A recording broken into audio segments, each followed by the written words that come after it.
Whoa. Okay. So that was, by all intents and purposes, quite a big brick session. I did that bike session and ran straight off the back of it. Just because of the layout of the day, it just wasn't ideal. So I had a few meetings, had to cram things in, then a meeting got cancelled, but wasn't aware of it. So essentially ended up doing a long bike, because I didn't do one yesterday, and then a run straight off the back of it. But it was fine, like I fueled well. I think I fueled well yesterday as well, and got it all done, and it was, yeah, pretty fine, to be honest. Anyway, don't forget to hit that like and subscribe. I'll go through what the session was and then how I felt and why it was an important session to do for me. But at the same time, hit that like button. It's so easy to do, it's just down below. Just hit it. I have to flippin' park the car a million miles away because I can't get a permit on my road. Bike's filthy. And I'm going to try and do a session. So, first session back after my break on the bike. Not sure what to do.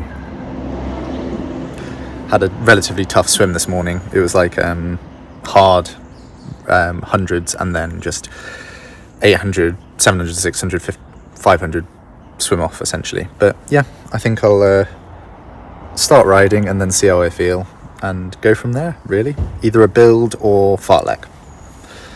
Let's have a go.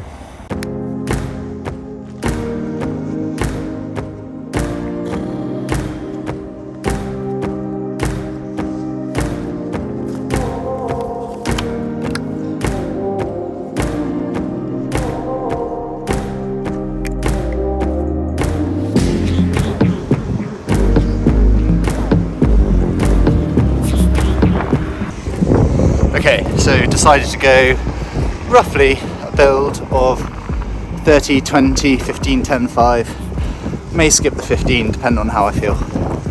But it's first session back and on the roads, so it's kind of a case of kind of go by feel, kind of go by heart rate, and a little bit of power data. So the heart rate's all over the place because I'm not as fit as I was. So yeah, I don't really know what's going to happen. I did the first one 30 minutes at 280 watts. Might try and go and stick with just 20 watt increases or heart rate jumps of about 5-10 beats per rep. We'll see.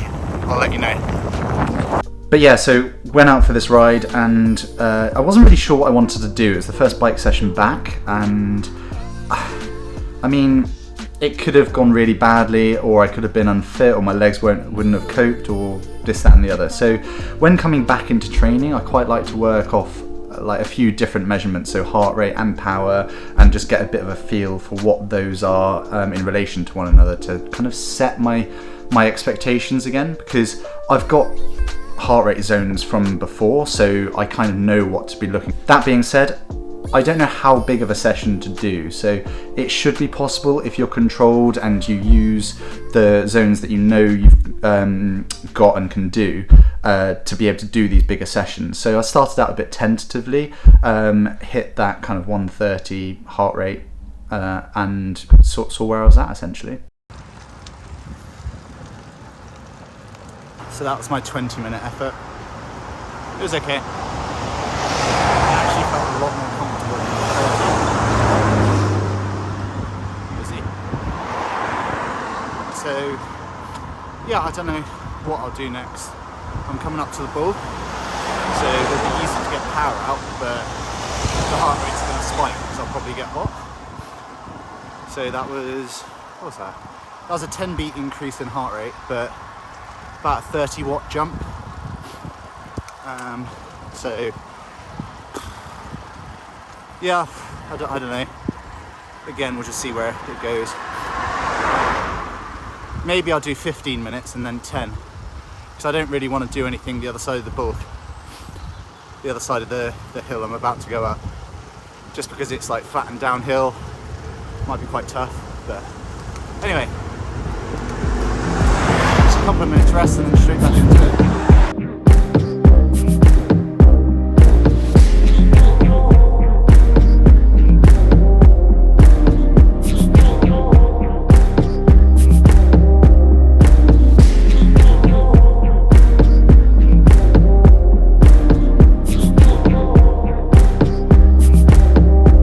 From there on I did the 20 minutes and then had a bit of a decision to make whether or not I went 10 and then 5 or 15, then 10 and then 5 or some variation of those.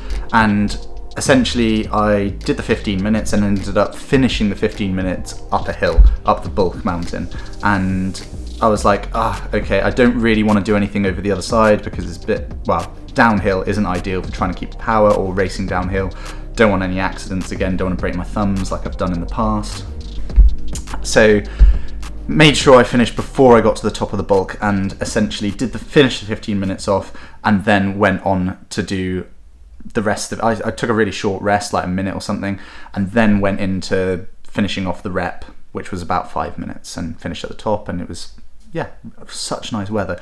Quite cold, so I was well wrapped up, but it tends to get a bit hot on the climbs anyway because you've not got much wind to keep you cool.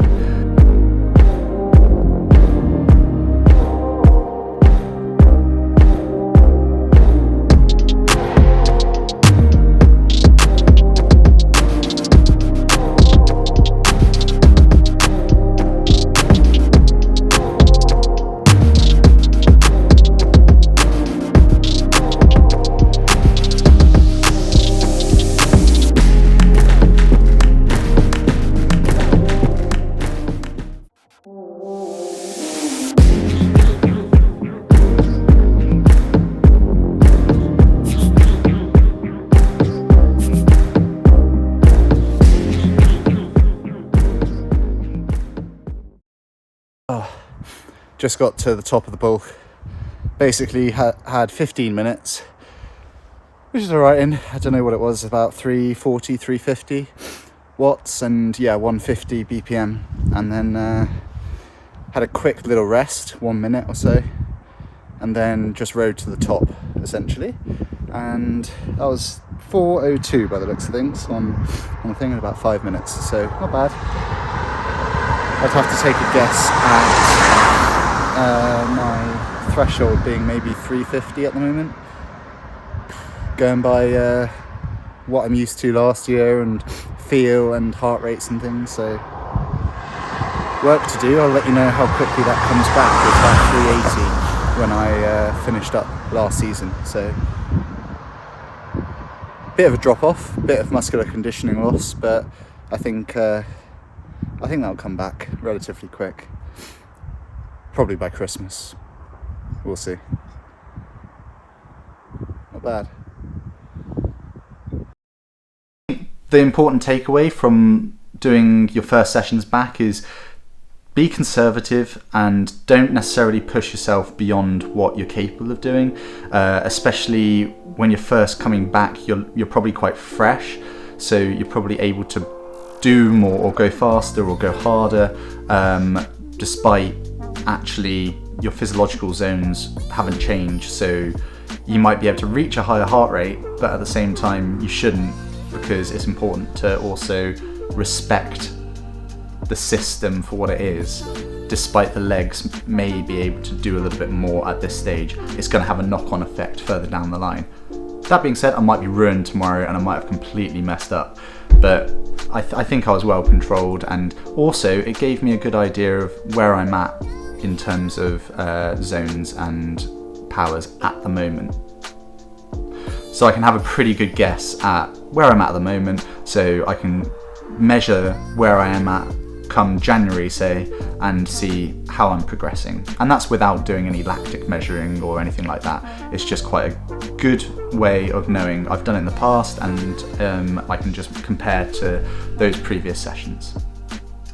So yeah, just rounding that up, came home, ran off the back of it. My legs actually felt pretty good. I've got these new spongy shoes, which I'll go into some other video, but yeah, they felt pretty decent. I always find when running off of the back of a bike session or bike ride, my legs actually feel pretty good, and I'm able to like stride out a little bit better, but the heart rate does fly up, so I just have to keep tabs on that and make sure that it keeps under the kind of LT1 aerobic zone, and make sure it's easy enough for what I'm looking for within those sessions or within those runs, and don't overexert myself essentially, especially at this time of the year. There's no need.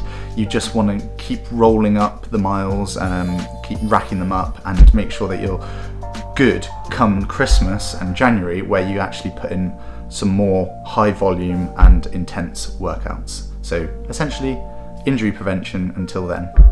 But yeah, hope you enjoyed that little clip of me riding and suffering a little bit, but make sure you hit that subscribe button and tune in next time.